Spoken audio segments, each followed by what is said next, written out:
your thoughts and questions and discussion. So because we just had a lot of buzzing, let's take about 30 seconds.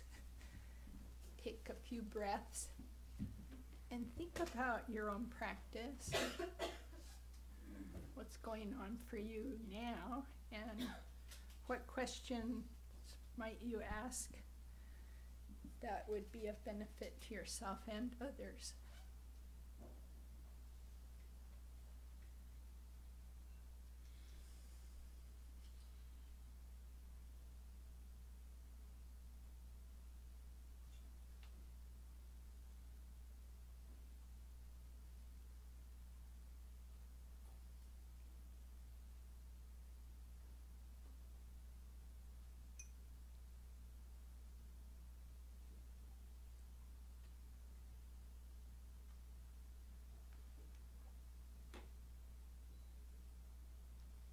Okay, the floor is open. All questions and comments are welcome.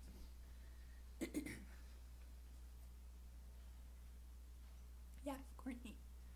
So in my practice, I do like a lot of, I think, anyways, I do a lot of like prayers, like may all beings have happiness and causes of happiness. And,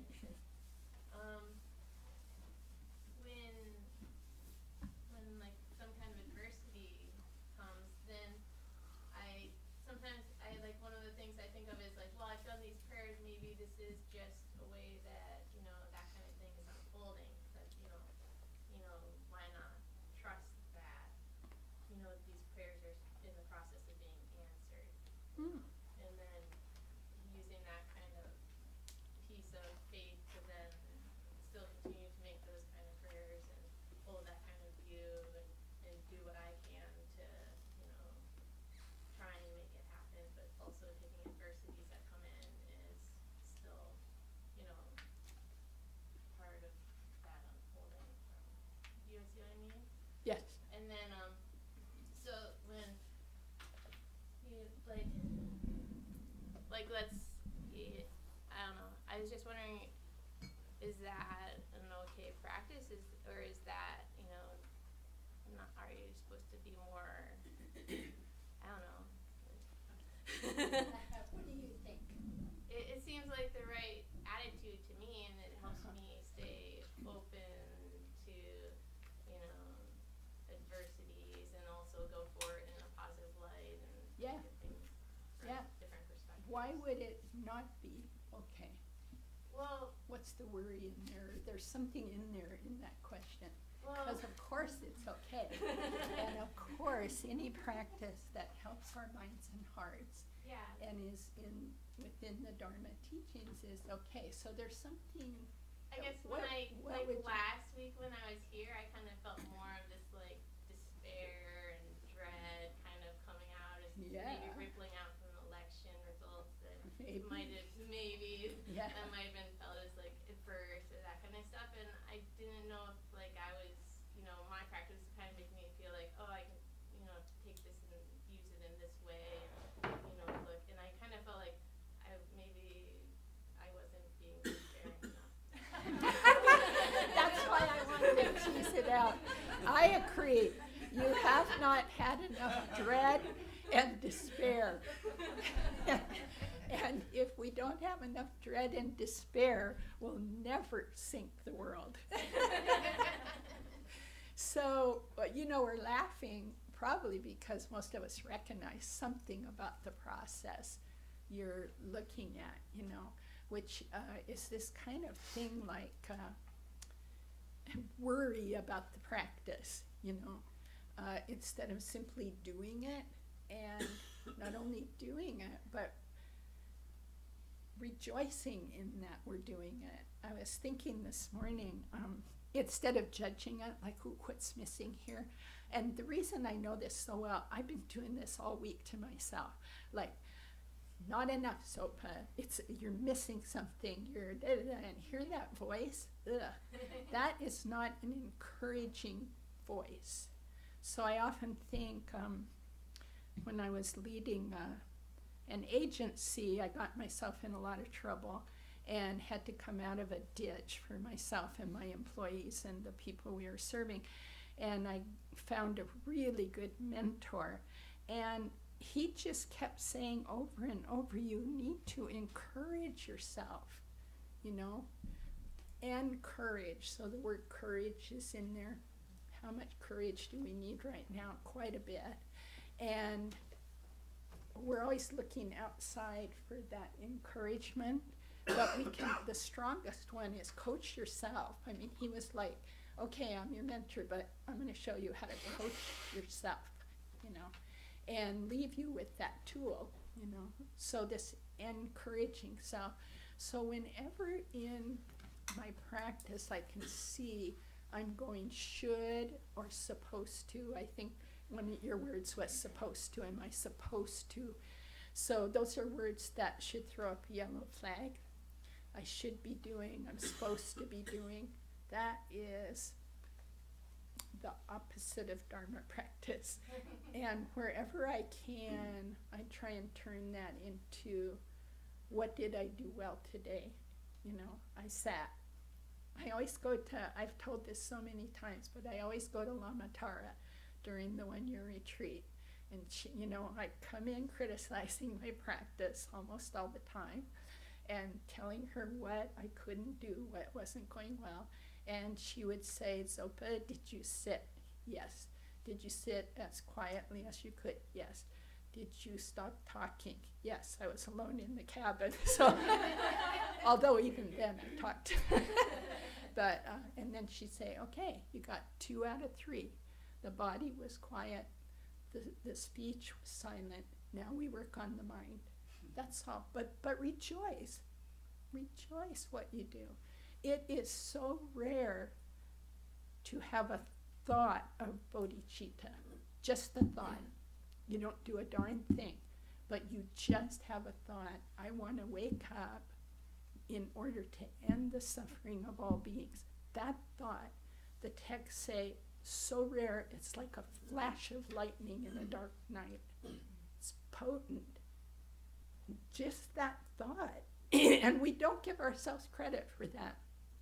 I wake up and I say, today I want to, as soon as I can come out of a dream or whatever I'm doing, today I want to use my body, speech, and mind to help beings, not to harm. Just that thought. How many people wake up in the world and have such a thought? Unfortunately, not very many. A lot of us wake up and think, I'm going to get this, and those folks are in my way, and I'm figuring out how to get them out of my way. It could be the neighbor, it could be the dog pooping on your lawn. It doesn't have to be, you know, incarcerating Muslims, but it could go that far, you know. Just to have that thought, we need to give ourselves, and especially bow to our teachers. Where did that thought come from? I didn't have that kind of thought when I was born here. I don't think, maybe from past lives. But my teachers brought it forth, you know. This is a way to think about the world. So that increases our faith in the teachers, in the path, and in our own practice. Yes, you're doing a great job, Courtney. Keep going. I'm serious. Give yourself credit, really. That's why we need to come into community, too, because we can't see that by ourselves. I don't know about you, but my habit is a lot of judgment, and it starts with self. And then it goes around, she should be doing this, and she's not. And he shouldn't do that, and he is. I say I live in here with a crazy person. And sometimes, unfortunately, I listen to her. And then even worse, I do what she says. But the happiest times are when I go, yeah, I hear you, I do hear you, and you have some kind of reason for that. And try and do some self-compassion. You've got patterns going. But you know what, sweetie, you're not in charge. No. Zopa's in charge, and we're not going to do that.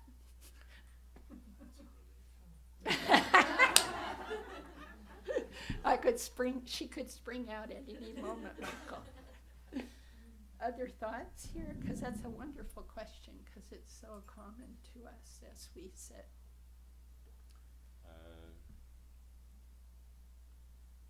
Not so much, but there's just one kernel principle in it. The voice that has the voice of dissatisfaction within our own mind stream can sometimes have some wisdom in it, sometimes some discernment in it. But there is a piece that's in the middle of it that is this insatiable anxiety, or something's not quite right. There's this little kernel in there, and so it's important to with that kind of the kindness to ourselves, to recognize that we're not going to fix that part of it. And if we always listen to the "it's not quite right" voice, it will go on forever and ever, because that's part of our relationship to kind of not seeing who we are and how things are. That's part of that distortion. So there's something in there that we can always find something to beat ourselves up about, but to try to have a kind of a simple sense of discerning what really is kind of reasonable, a reasonable critique of our circumstances, and a reasonable evaluation of what it is that we should do. Try to kind of discern what that is, keep that settled, and don't let that become overwhelmed by this more fundamental anxiety. It's because that one is, if you the trying to do something to feed that one, it goes, thank you, more please, more please. Yeah, it's a hungry ghost. I call it sometimes, just for lightening it up for myself, the Department of Constant Improvement. And I'll say to myself, okay, let's shut down the Department of Constant Improvement. I mean, of course we want to, it's a balance. It's always complex in Buddhism. We want to, one of the sayings is never be satisfied with your practice. That's on the other end. So never, what they mean is never say, phew, I'm done, la, la, la, la, because here comes the kleshas, and they'll eat that up too. But more, I think Westerners fall in this thing of the Department of Constant Improvement, because that's our culture. Everything can always get better. Progress is our most important product.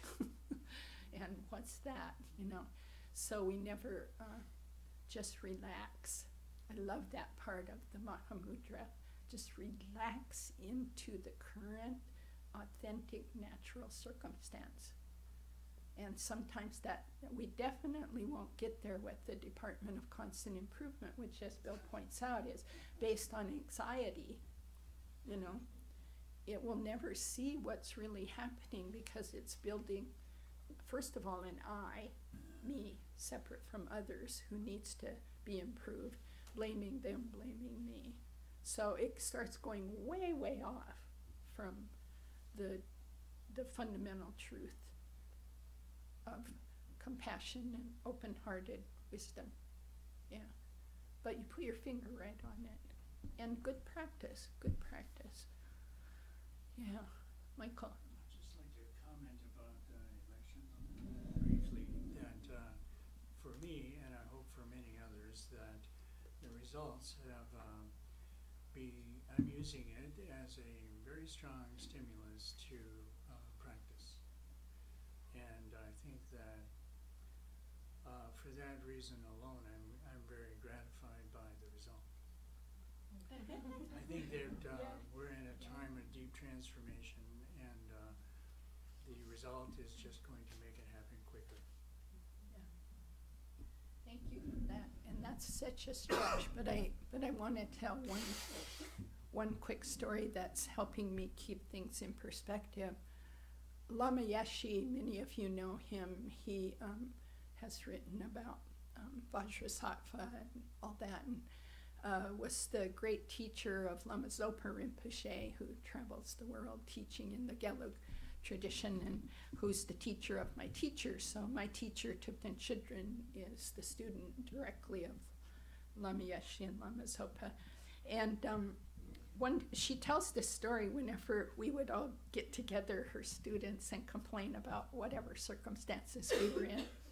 She'd say, well, we asked Lama Yeshe once, don't you just hate the Chinese for what they've done to Tibet? Don't you just hate them? I mean, how can you not hate them?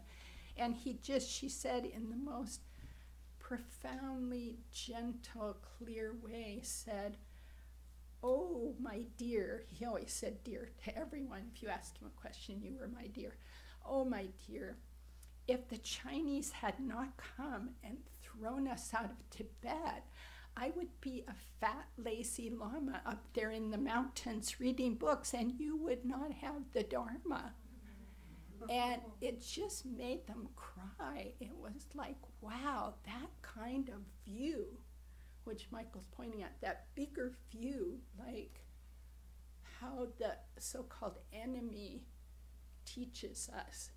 And all the lamas I've talked to, my other close teacher, Geshe Kelsang Damdul, talks that way. His mother had to carry him across the Himalayas. He was about 5 years old when they escaped, and his mother carried him across those mountains, and he became a monk in India under the hardest circumstances. I mean, so hard that one time he's told us, oh, we loved Americans. He said, I didn't know who Americans were, but you were the ones that sent us the canned Spam. Unbelievable. Unbelievable. And they were so hungry that they made that connection. So, he also had that same attitude. Thanks to the Chinese, we got out and we're teaching. And they're all over the world, these lamas, So it seems bizarre to me, even as I say it. I don't want to thank Mao Zedong for that, for there were millions killed and all that. But what good does it do to go the other direction? We have to decide what direction we're going to put our minds in. And these lamas are pointing out an incredible new way to think, new old way, new to us. But another amazing story on that line, and I think these are very helpful for us in our times. We've been so comfortable materially. We've been very uncomfortable spiritually and emotionally, which is interesting about our situation.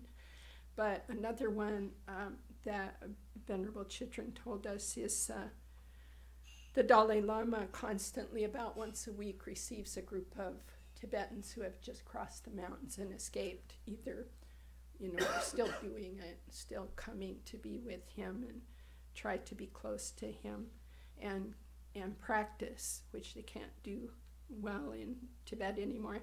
And he was interviewing this one monk who had spent many, I think it was close to 2 decades in the Chinese prisons in Tibet being tortured. And he said to that monk, the Dalai Lama said, how did you keep he said, I can see you have your practice intact. How did you do that? And what was hard for you? And the monk said, the hardest thing when I was being tortured was I was afraid I would lose my compassion for them who were torturing me. That's what he was afraid of. Nothing about himself. Nothing like, oh, I can't stand this pain or I'll go crazy. He was just like, I have to hold on to my compassion for them. That's like way out there.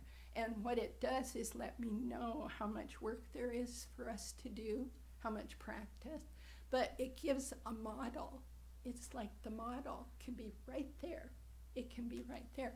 So then if we bring that spirit to, let's say, someone, to my brother or to my brother-in-law, who didn't vote the way I wanted them to, If we can bring even an inkling of that, then I can go there and I can listen instead of argue. I can try and look at my own sad, scared mind, take care of it, and then listen to them. Like, what do you think? What do you think now? What, you know, why did you go that way? I'm curious, you know, trying to do that. But without that mind, we can't go there at all. We go to this, more of this. We don't need more of this in the world.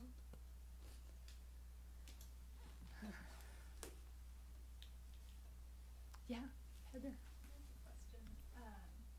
So this was something I've been struggling with for a while, but I think it's even more, at least now, there's kind of been I'm a psychologist, that's what I do for a living. Yeah, good. I've been struggling for a while with balancing growing my compassion and being with that when I'm working with my clients and just in general, and depleting myself. Oh, yeah. We're in a, at least in my profession, and I think for anyone in a helping profession, we're just in a huge wave of need. Yeah. And it's so hard not to hold back any, it's so, I don't want to say hold back, but it's so hard not to keep going when I know that I'm running on empty. Yeah. And Yeah. I think for me, my question is, I want to be able to grow that container larger. Mm-hmm.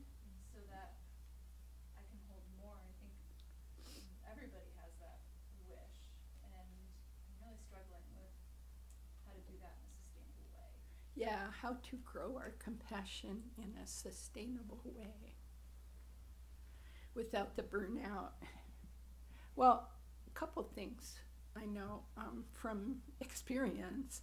I was a legal aid lawyer for a long time, burned out totally. I mean, physically burned out. That's why I had to stop my law practice after, I don't know, how long was it? Close to 20 years. And my body just wouldn't do it anymore. And and I had that pattern of give, because the need is endless. Which is a beautiful part of the Bodhisattva vow, you know. Sentient beings are numberless. May I save them all. Kleshas are endless. May I end them all. So a couple things I've learned, you have to start with yourself. And it's easy to say, but we don't really know how to do that. So there's also, I don't know where this is in the text, but it keeps coming to mind, a bodhisattva rests. A bodhisattva rests not for him or her own self, but rests in order to make the practice sustainable. Mm-hmm. So it's actually kind of a requirement of bodhisattvas that we rest. That means do some R&R, you know, something that refreshes you. That pressing forward, our ego will say, I need to save them. Already there's too much division. You see, there's a big I there. And I speak from experience. I mean, legal aid lawyer, mediator, anti-racism trainer, good work, but really big I there, you know. And that I was always kind of undermining the compassion. And I didn't know to turn and be compassionate to myself, but my body forced me into that way. And I still struggle with this, and I think everybody does who cares about the world, so it's not going to get perfect. So that's one thing, is being compassionate to yourself in order to make this whole path sustainable. And the other one is simply watching that part of self that gets the ego kick out of it. I'm a lawyer. I'm a legal aid lawyer. I'm a psychiatrist. I'm a psychologist. I'm a terrific gardener. I'm a great mother. And those things are wonderful, but the I starts eating at it and growing. You see what I'm saying?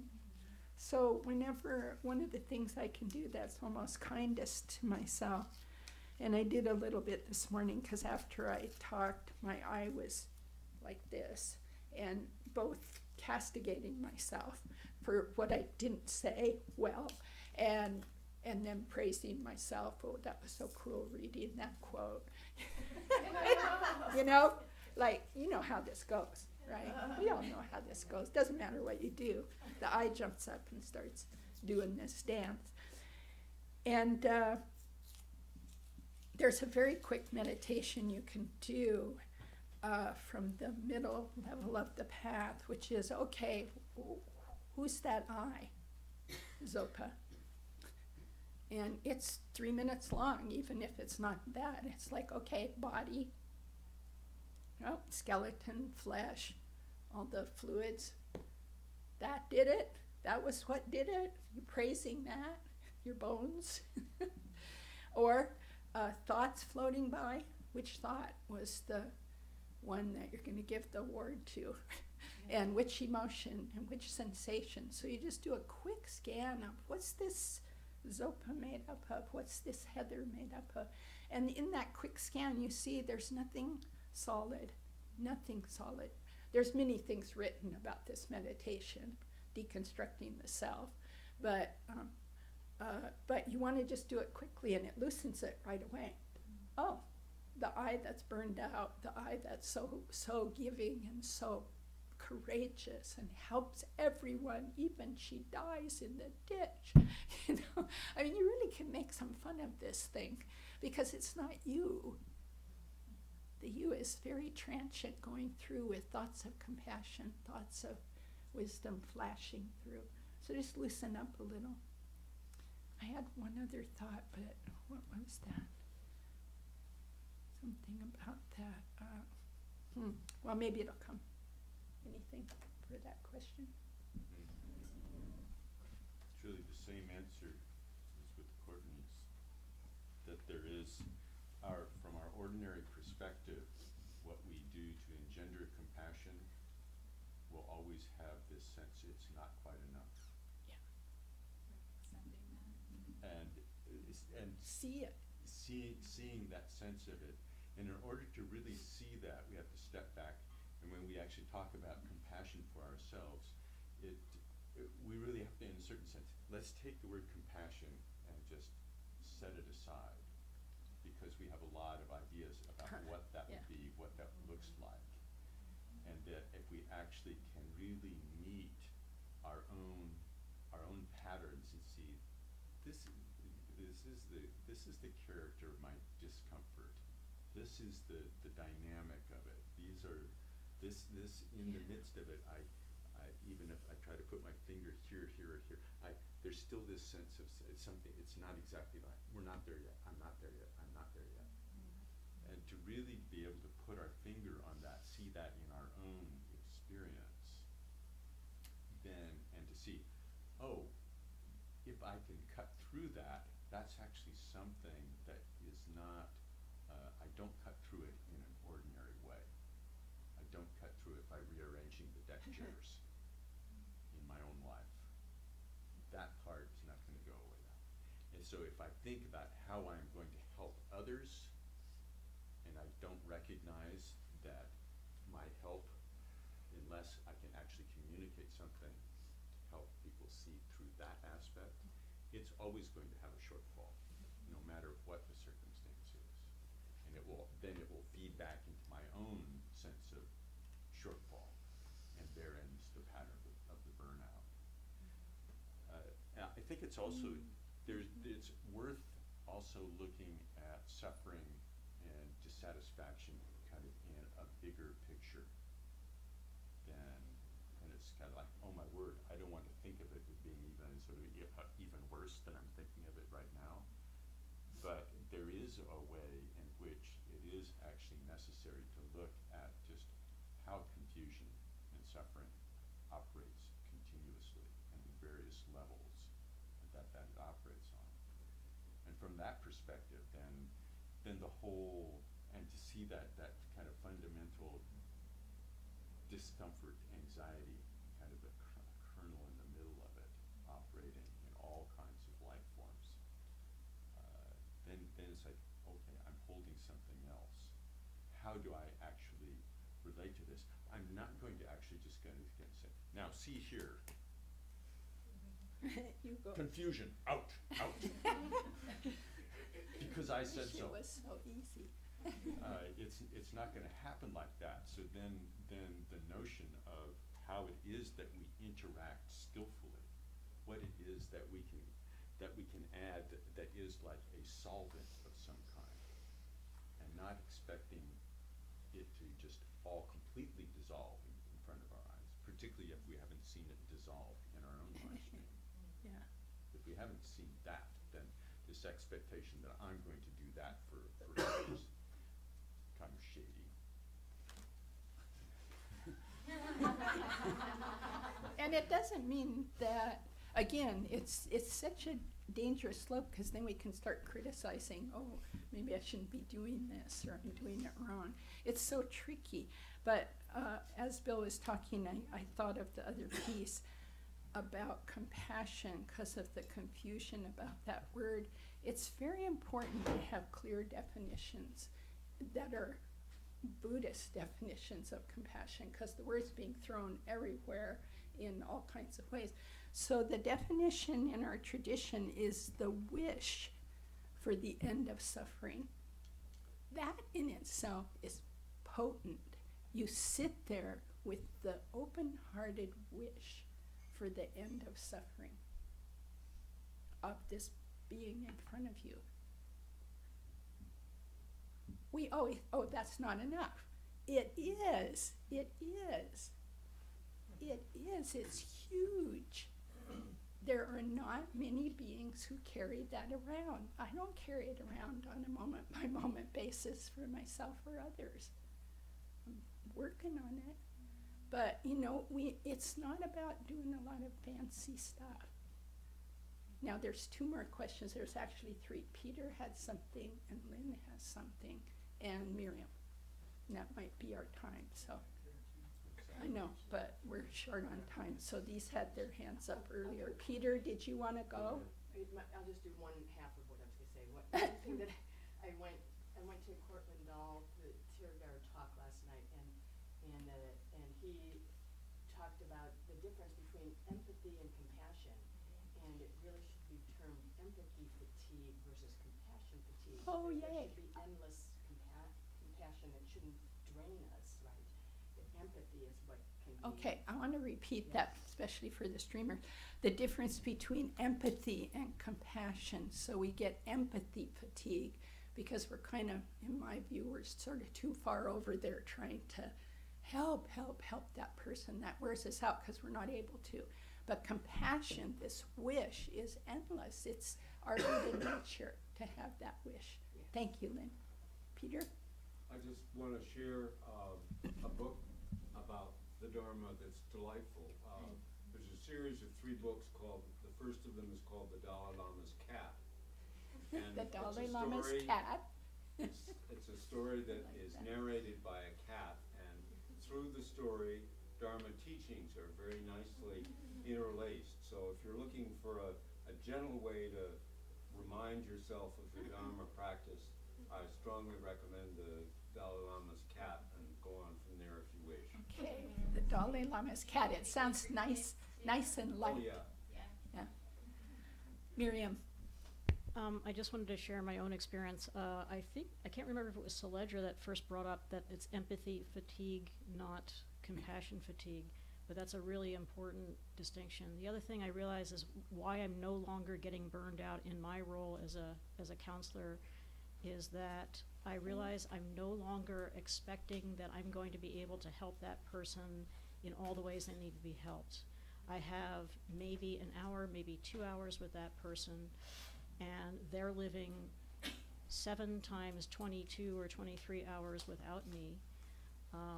All I can do is try to nudge them and offer them compassion and nudge them in a certain direction, provide them some information, perhaps some techniques, some skills, and the rest is up to whatever's happening.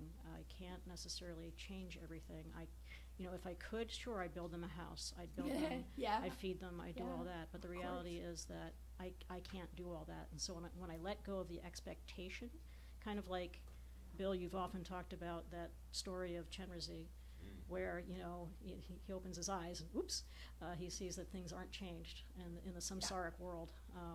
And so when I realize that this samsara it's suffering, and, I can only do a little bit here and there, then Yep. I've let go of that, and it really helps me avoid burnout. We bring our presence, we bring whatever understanding we've cultivated, wisdom and compassion. That's what we bring first and foremost. And then Sally?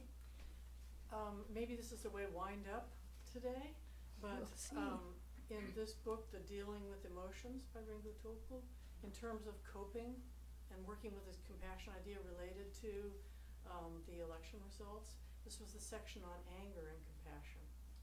I found it extraordinarily helpful.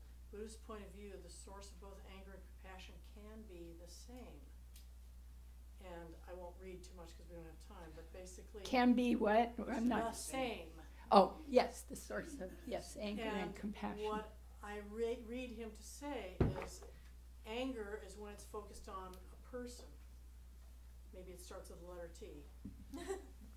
Compassion is when it's towards a situation, and that we can look at things from that different perspective.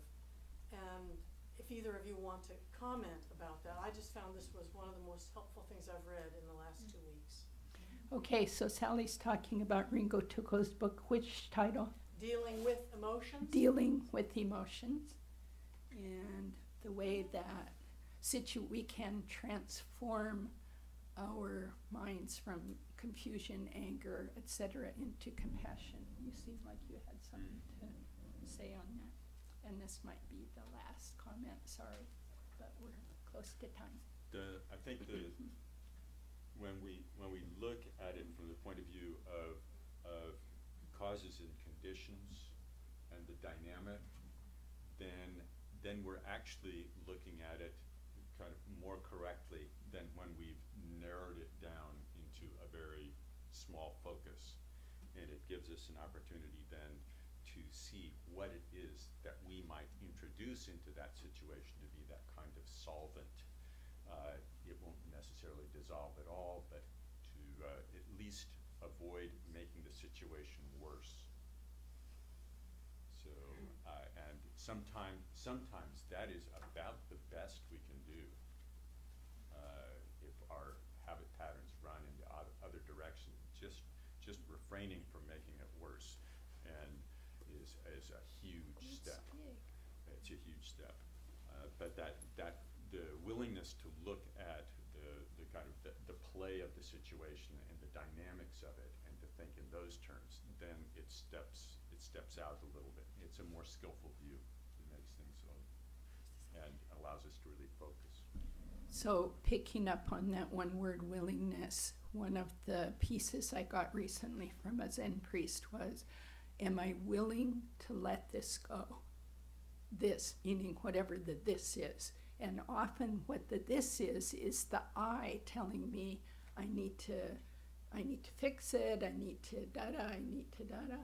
And then just stopping and saying, am I willing to let this go? And then that opens a space where the ego steps out of the picture, and it's kind of almost magic what happens in that moment. Can be. Okay, keep practicing. Thank you.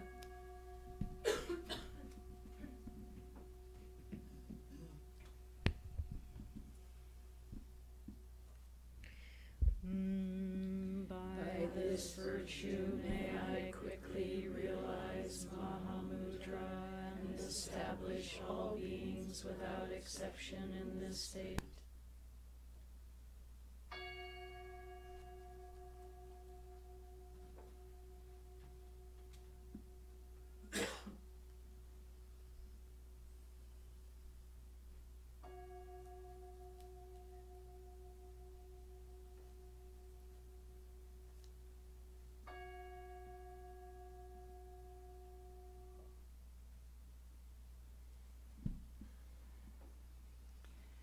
Thank you, thank you.